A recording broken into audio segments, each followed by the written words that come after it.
અમદાવાદના બોપલ બ્રિજ પાસે વહેલી સવારે બે કાર વચ્ચે અકસ્માત સર્જાયો છે। અકસ્માતમાં 3 લોકોના મોત થયા છે, ત્યારે એક વ્યક્તિ ઇજાગ્રસ્ત છે, જેને સારવાર માટે સોલા સિવિલ હોસ્પિટલ ખસેડવામાં આવ્યું છે। દારૂ ભરેલી ગાડી અન્ય ગાડી સાથે અથડાઈ હતી, જેમાં દારૂ ભરેલી ગાડીમાં બેઠેલા એક વ્યક્તિ અને સામેવાળી ગાડીમાં બેઠેલા 2 વ્યક્તિઓના મોત થયા છે। ટ્રાફિક પોલીસ સ્થળ પર પહોંચીને તપાસ શરૂ કરી છે।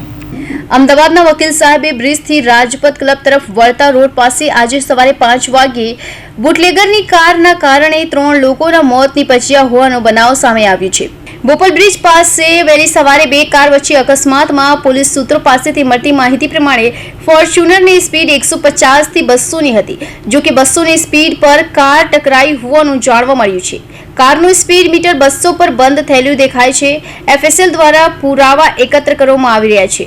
વરસાદના કારણે ટાયર માર્ક નથી મળી શકે છે। પોલીસ તપાસમાં ઘટના બની ત્યાં આજુબાજુના વિસ્તારોમાં સીસીટીવી કેમેરા બંધ હોવાનું સામે આવ્યું છે। બુટલેગરની ફોર્ચ્યુનર કારમાં દારૂ ભર્યો હતો।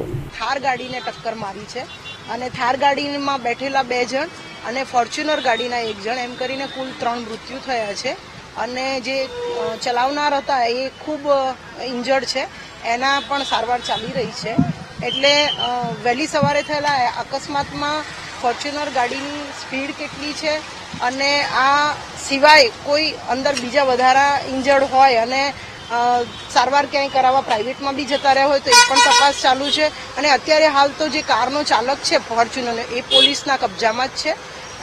એની પોલીસ તપાસને બધી રીતે અમે અમારા પગલાં ભરી રહ્યા છીએ। પાસિંગ રિલેટેડ મિસમેચ ઇન્ફોર્મેશન આવી છે, નંબર પ્લેટ ખોટી હોય, અન્ય કોઈ નંબર હોય એવું જાણવા મળ્યું છે। બિલકુલ, અમે અમારી તપાસમાં જે કંઈ આમાં ગેરરીતિ થઈ હશે ફોર્ચ્યુનર ગાડી દ્વારા કે એના માલિક દ્વારા, એ તમામ વસ્તુ અમે બહાર ઉજાગર કરીશું। એફએસએલની મદદ લેવાઈ રહી છે। એફએસએલની મદદ પણ લેવાઈ રહી છે। એફએસએલ પણ સ્થળ ઉપર અત્યારે પંચનામું કરવા આવી રહ્યા છીએ અને પોલીસ સાથે એફએસએલનું પણ પંચનામું થશે।